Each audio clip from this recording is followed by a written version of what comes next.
अगर मैंने अपने शब्दों से और अपनी सोच से किसी को डिसअपॉइंट किया है, मुझे खेद रहेगा। I take my words back.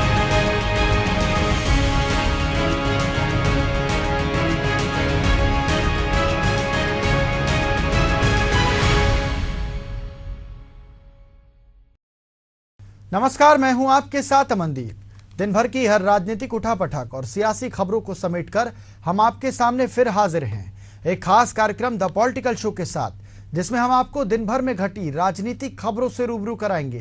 तो चलिए कार्यक्रम की शुरुआत करते हैं। अगर मैंने अपने शब्दों से और अपनी सोच से किसी को डिसअपॉइंट किया है, मुझे खेद रहेगा। I take my words back.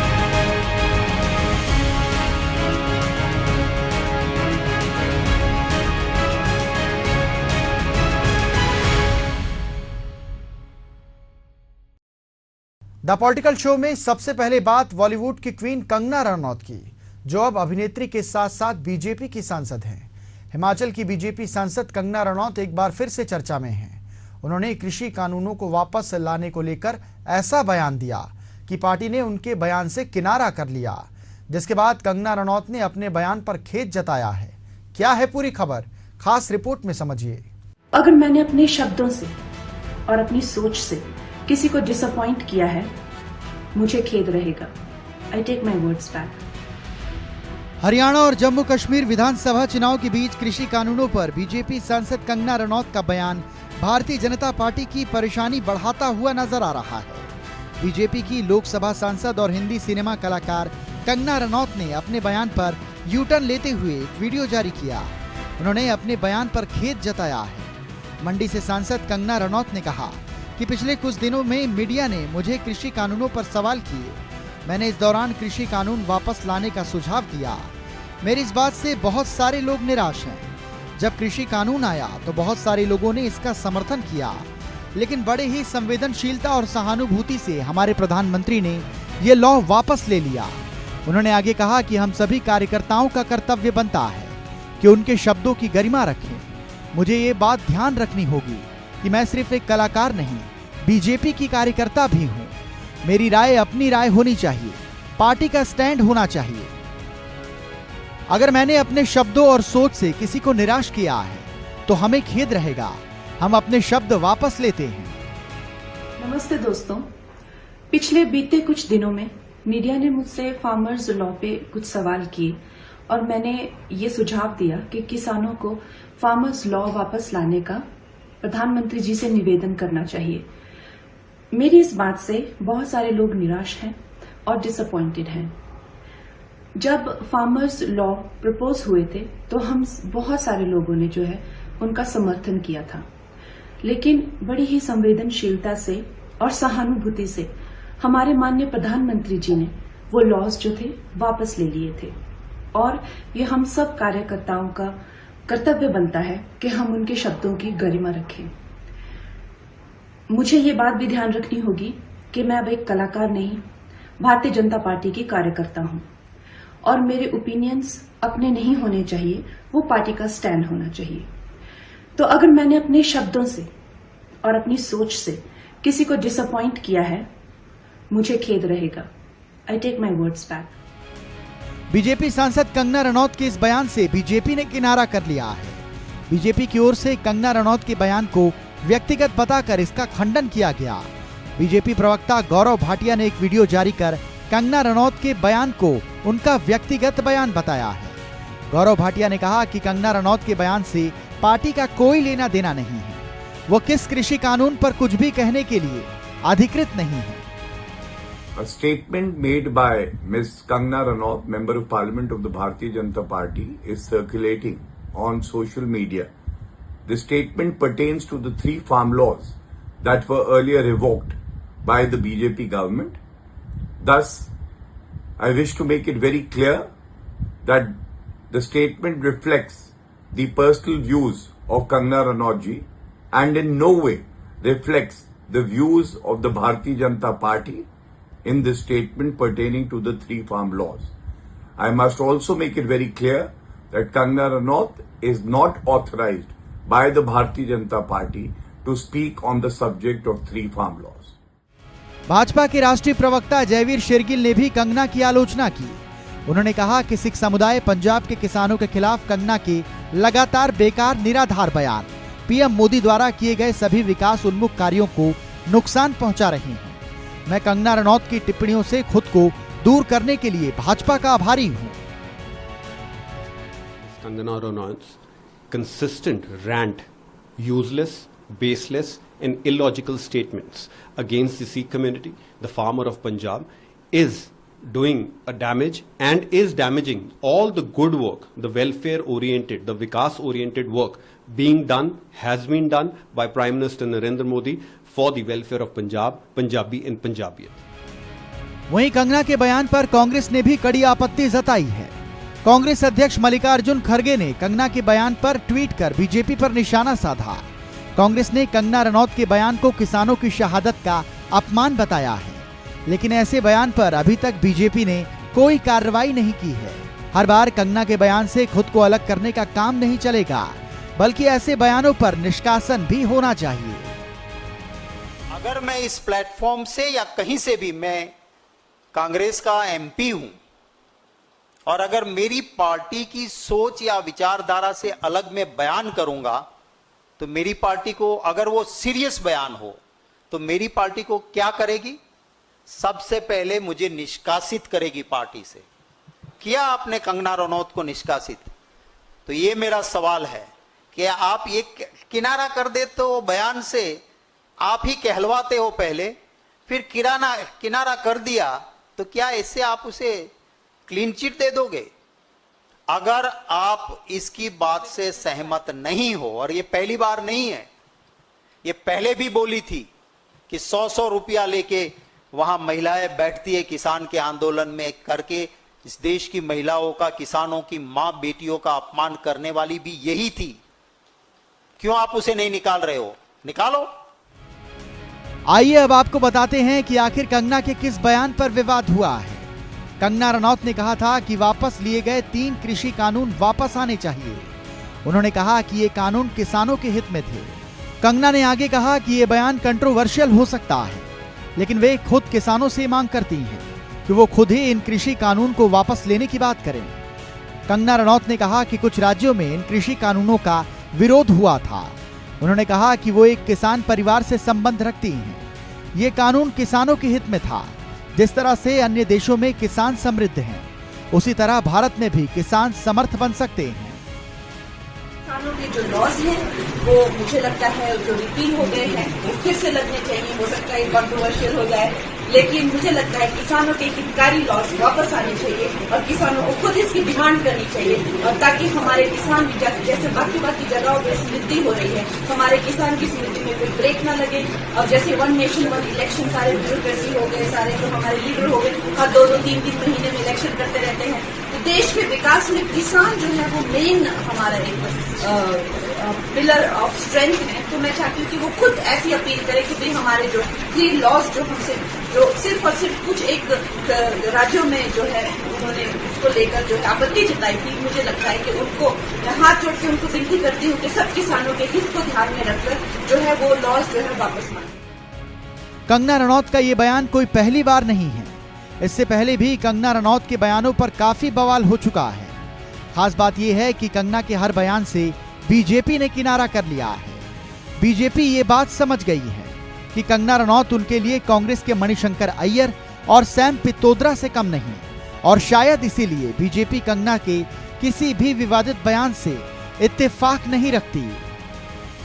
Bureau report, Asian news. Maharashtra के बदलापुर आरोपी के एनकाउंटर पर हाईकोर्ट ने सवाल उठाए हैं। कोर्ट ने कहा कि पूरे मामले में गड़बड़ी नजर आती है। साथ ही कोर्ट ने कहा कि अगर 3 गोलियां चली तो बाकी 2 गोलियां कहां गई। कोर्ट ने और भी क्या कुछ पूछा है, रिपोर्ट में देखिए। महाराष्ट्र के बदलापुर यौन उत्पीड़न मामले में पुलिस की जवाबी कार्रवाई में मारे गए आरोपी अक्षय शिंदे के पिता ने बंबई हाईकोर्ट में याचिका दायर कर एसआईटी मामले की जांच करने का अनुरोध किया है। हाईकोर्ट ने इस मामले पर बुधवार को सुनवाई की। महाराष्ट्र के बदलापुर एनकाउंटर पर सुनवाई करते हुए बॉम्बे हाईकोर्ट ने पुलिस से तीखे सवाल पूछे हैं। हाईकोर्ट ने सुनवाई के दौरान पूछा है कि आरोपी के सिर पर गोली कैसे लगी, जबकि पुलिस को इसकी ट्रेनिंग दी जाती है कि गोली कहां चलानी है। सुनवाई के दौरान हाईकोर्ट की बेंच ने कहा कि पीछे 4 पुलिस वाले थे, फिर कैसे संभव है कि वे एक कमजोर आदमी को काबू न कर पाए, वो भी गाड़ी के पीछे हिस्से में। आरोपी के आगे 2 पुलिस वाले और बगल में 2 पुलिस वाले थे। जस्टिस चौहान ने सुनवाई के दौरान कहा कि पिस्टल पर फिंगरप्रिंट होने चाहिए थे और हैंड वॉश होना चाहिए था। क्या ये हो गया? अगली तारीख पर सब कुछ पेश कीजिए। आपके मुताबिक उसने 3 फायर किए, लेकिन सिर्फ एक ही लगा, बाकी 2 कहां हैं? क्या ये पुलिस कर्मियों पर सीधा फायर था या रिकोशे फायरिंग? पुलिस अधिकारी को क्यों चोट आई है? सुनवाई के दौरान जस्टिस चौहान ने कहा कि इस पर यकीन करना मुश्किल है, इसके लिए ताकत की जरूरत होती है। पहली नजर में ही इसमें गड़बड़ियां दिख रही हैं। एक आदमी पिस्तौल से गोली नहीं चला सकता क्योंकि उसके लिए ताकत की जरूरत होती है। एक कमजोर आदमी ऐसा नहीं कर सकता क्योंकि रिवॉल्वर चलाना आसान नहीं है। Akshay Shinde was shot dead on a point blank range. It was the first incident. Second, it was been pointed that the first appears that why hand wash and fingerprints and whether the CCTV footages from the Taloja prison till the hospital have preserved or not. If not preserved, is required to be preserved. Thirdly, the main, if the FIR is registered against Akshay Shinde for attempt to murder, why the deceased father complaint is not registered and treated as an FIR? वहीं इस मामले पर सियासत भी भरपूर हो रही है। विपक्ष लगातार पुलिस की कार्रवाई को फर्जी बता रहा है। तो मरा वो मरा, हम चाहते थे उसकी लीगल कार्रवाई कर रास्ते के चौराहे पे उसकी सजा होनी चाहिए थी। उसको जो फांसी पे लटकाना था चौराहे पे करना चाहिए था। तो ये जो काम किया है वो दिखाता है कि इसमें बहुत सारी परत है जो अब तक उजागर नहीं हुई है। उसको छुपाने का काम भारतीय जनता पार्टी और मंडे की लेना कर रहे हैं। परिजनों से कोई लेना देना नहीं। जो एक ऐसा शैतान, ऐसा हैवान जो महिला विरोधी काम किया, वो बेटियों के साथ उन्होंने ये कृत्य किया, वो ऐसे आदमी के लिए मैं एक शब्द भी नहीं बयान करना चाहूंगी, या उनके परिवारजन क्या कह रहे हैं उसको मैं सिर्फ ही करना चाहूंगी। सवाल बस एक है कि इसमें किसको छुपाने के लिए क्या क्या राज खुलने वाले थे, जिसको दबाने का काम भारतीय जनता पार्टी के गृह मंत्री देवेंद्र फडणवीस। बता दें, बदलापुर पुलिस ने अक्षय शिंदे को 2 स्कूली बच्चियों के साथ हुए यौन शोषण के आरोप में गिरफ्तार किया था। इस घटना के सामने आने के बाद स्कूली बच्चों के अभिभावक और स्थानीय लोगों ने प्रदर्शन में भाग लिया, जिसमें बड़ी संख्या में महिलाएं शामिल थी। विरोध के दौरान प्रदर्शनकारियों ने स्कूल में तोड़फोड़ की और रेल रोको के दौरान स्थानीय रेलवे स्टेशन पर भी पथराव किया। बताया जा रहा है कि आरोपी अक्षय की 2 शादियां हो चुकी थी। पहली पत्नी ने उसे छोड़ दिया था। पहली पत्नी ने छोड़ने के 4 महीने बाद दूसरी शादी कर ली थी। हालांकि उसकी आदतों की वजह से उसकी दूसरी पत्नी ने भी उसे छोड़ दिया। 16 अगस्त को स्कूल के बाथरूम में 2 बच्चियों के साथ यौन शोषण का मामला उजागर होने के बाद उसके खिलाफ केस दर्ज कराया गया था। इसके बाद पुलिस ने आरोपी को पॉक्सो एक्ट के तहत गिरफ्तार किया। आरोपी अक्षय शिंदे को पुलिस ने एनकाउंटर में मार गिराया था। घटना के वक्त पुलिस उसे कोर्ट में पेश करने के लिए ले जा रही थी। अधिकारियों के मुताबिक आरोपी ने पुलिस की गाड़ी में पुलिस की पिस्टल छीनकर पुलिस टीम पर फायरिंग कर दी थी। आरोपी ने पुलिस टीम पर कई राउंड फायरिंग की थी, जिसमें पुलिस अधिकारी भी घायल हुए थे। पुलिस ने बताया कि यह घटना उस वक्त हुई जब पुलिस टीम अक्षय को तलोजा जेल से अपने साथ ले जा रही थी। Bureau report, Asian news. Jammu Kashmir में एक रैली के दौरान कांग्रेस नेता राहुल गांधी ने केंद्र सरकार पर जमकर हमला किया। उन्होंने कहा कि जम्मू कश्मीर विधानसभा चुनाव के बाद जम्मू कश्मीर को राज्य का दर्जा बहाल करने के लिए लोकसभा और राज्यसभा में अपनी पूरी ताकत लगाएंगे। राहुल गांधी ने और भी क्या कुछ कहा है, स्पेशल रिपोर्ट में देख लीजिए। लोकसभा में नेता प्रतिपक्ष और कांग्रेस सांसद राहुल गांधी ने जम्मू में चुनावी सभा को संबोधित किया। इस दौरान उन्होंने जम्मू कश्मीर में राज्य के दर्जे, टैक्स और जीएसटी जैसे मुद्दों पर बातचीत की। राहुल ने कहा कि हिंदुस्तान के इतिहास में बहुत सारी यूटीएस को राज्य बना दिया गया, लेकिन पहली बार एक राज्य को यूनियन टेरिटरी बनाया गया है। ये जम्मू कश्मीर के साथ हुआ है। ऐसा करना जम्मू कश्मीर के लोगों के साथ अन्याय है। आपका लोकतांत्रिक हक आपसे छीन लिया गया। राहुल ने आगे कहा कि हमने सोचा था कि चुनाव से पहले आपको स्टेटहुड वापस मिल जाएगा, सही तरीका वही था, लेकिन अब हम चाहते हैं कि जल्द से जल्द आपको लोकतांत्रिक हक मिल जाए। हिंदुस्तान के इतिहास में ऐसा पहले कभी नहीं हुआ, ऐसा किसी के साथ होना भी नहीं चाहिए। जम्मू कश्मीर में हमारी सरकार बनते ही आपको स्टेटहुड दिलाएंगे। सही तरीका था कि पहले स्टेटहुड दो और उसके बाद चुनाव कराओ। अब ठीक है, पहले चुनाव करा दिया, मगर हम चाहते हैं कि जल्दी से जल्दी आपका जो लोकतांत्रिक हक है, जम्मू कश्मीर का जो स्टेटहुड है, वो आपको वापस मिले।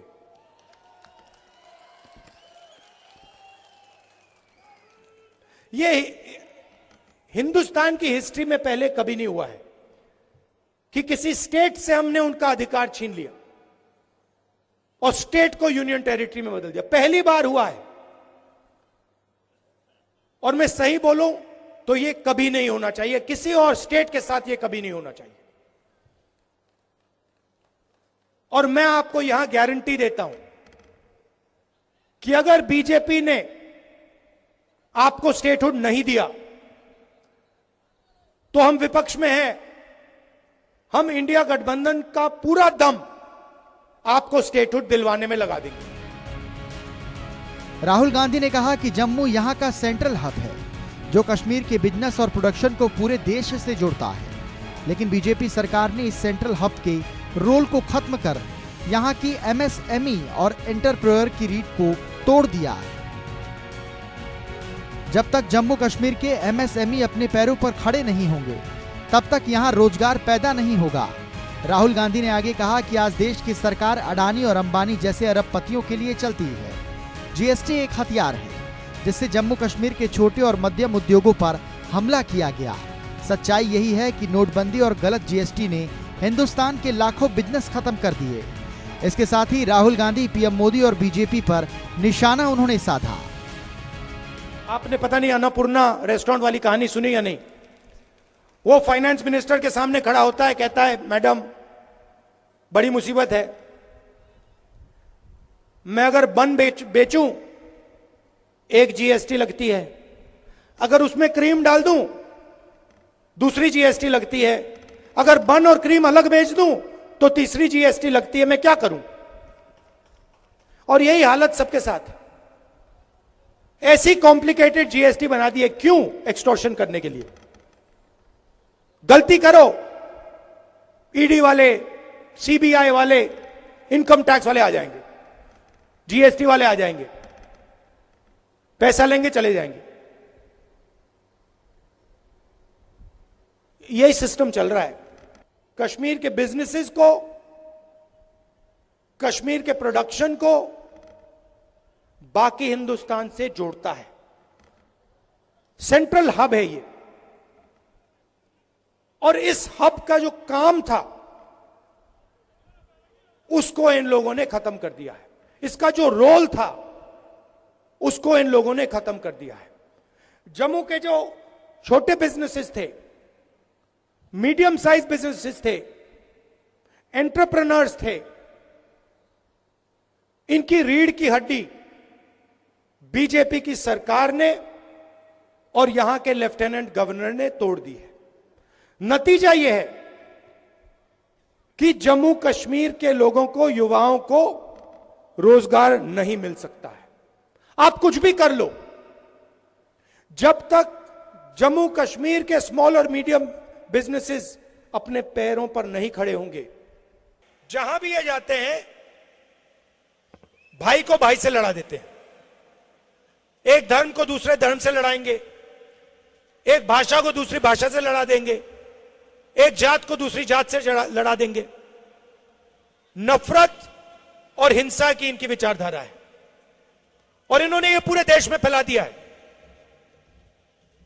पूरे देश में नफरत फैलाई है, और इसीलिए कन्याकुमारी से लेकर जम्मू कश्मीर तक हमने पैदल यात्रा की, और हमने उनसे कहा देखिए आप अगर नफरत का बाजार खोल सकते हो तो हम मोहब्बत की दुकान भी खोल सकते हैं। 16 लाख करोड़ रुपए कर्जा माफ किया है अदानी अंबानी जैसे 25 लोगों का, नरेंद्र मोदी। आप शेम कह रहे हो, मगर मैं आपसे पूछना चाहता हूं, जम्मू के छोटे बिजनेस वालों का, जम्मू के किसानों का कितना टैक्स माफ हुआ है? जो आपके युवा 18-19 घंटे पढ़ाई करते हैं, सपना देखते हैं, एजुकेशन के लिए लोन लेते हैं, उनका कितना टैक्स माफ, उनका कितना माफ हुआ है पैसा?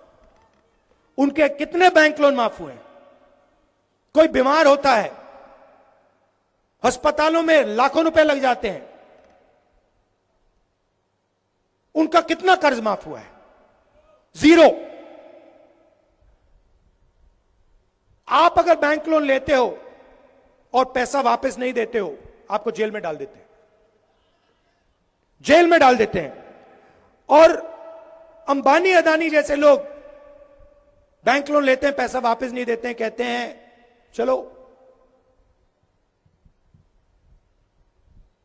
और पैसा ले लो। लोकसभा में नेता प्रतिपक्ष राहुल गांधी ने जम्मू में कहा कि अगर विधानसभा चुनाव के बाद केंद्र सरकार ने जम्मू कश्मीर को पूर्ण राज्य का दर्जा नहीं दिया तो इंडिया ब्लॉक संसद के अंदर अपनी पूरी ताकत का इस्तेमाल करेगा और जरूरत पड़ी तो सड़क पर भी उतरेगा। Bureau report, Asian news.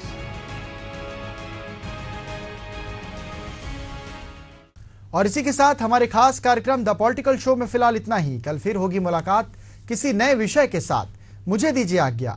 नमस्कार। अगर मैंने अपने शब्दों से और अपनी सोच से किसी को डिसअपॉइंट किया है, मुझे खेद रहेगा।